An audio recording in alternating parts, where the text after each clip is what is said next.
Based from the intelligence information, may nasagap kami na may mga armado dito sa lugar na ito. At nag-conduct ng brigade operations. May lumapit sa amin, may nag-report sa amin na about the presence of grave site in this area. Sa clothing lang.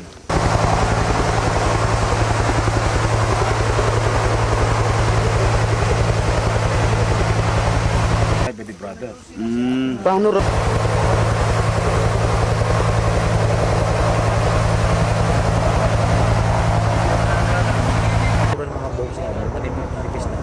May mga...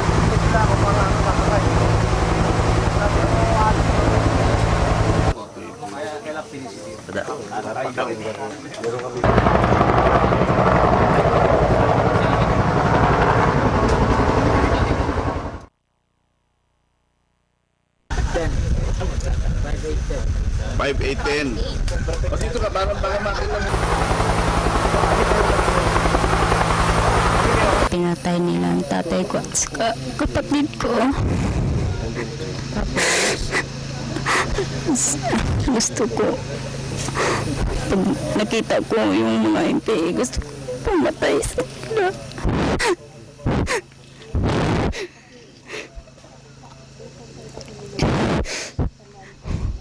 Pinakain pa naman sila sa tatay ko, tapos dinala nila. Pinatay. So ate.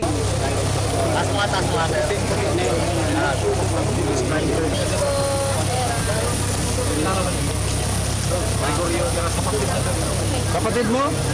Sony mo? Ako, sir. Kapatid, sir. Siya lang po yung na-identify.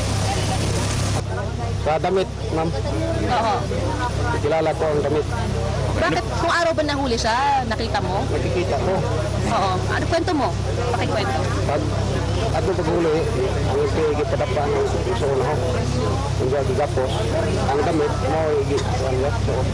and as a part of the examination, it involves whether there has been an injury before he died or what could be the cause of death.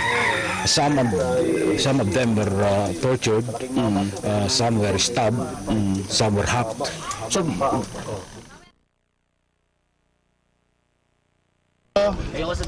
Dati, kasapi ako sa samahan ng Bagong Hukbong Bayan.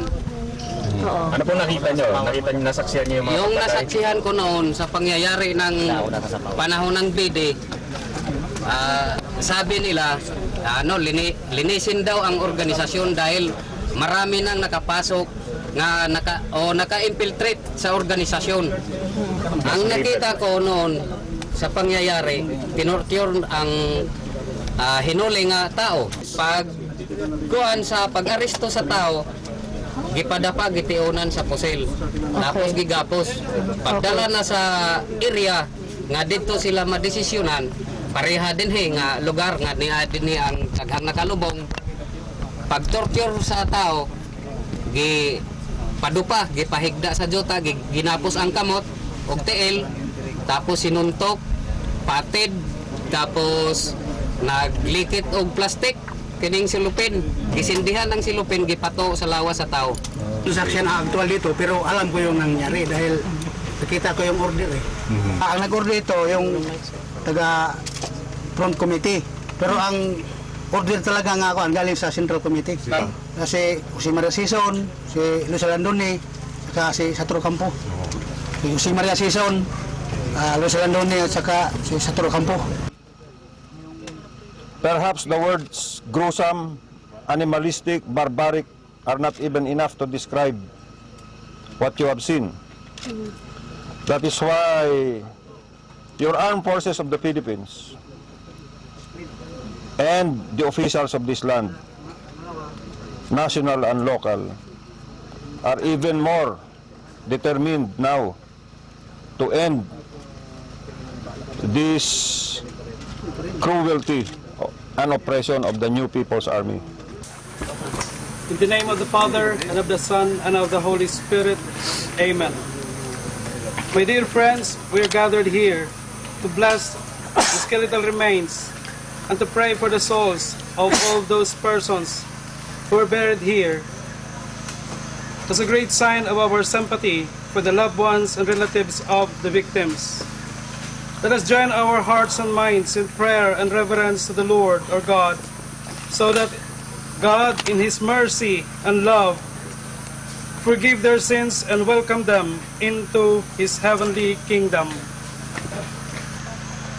Give our beloved veteran peaceful rest in this grave until that day when you, the resurrection and the life, will raise them up in glory. Then they will see the light of your presence, Lord Jesus, and the kingdom where you live forever and ever. Amen.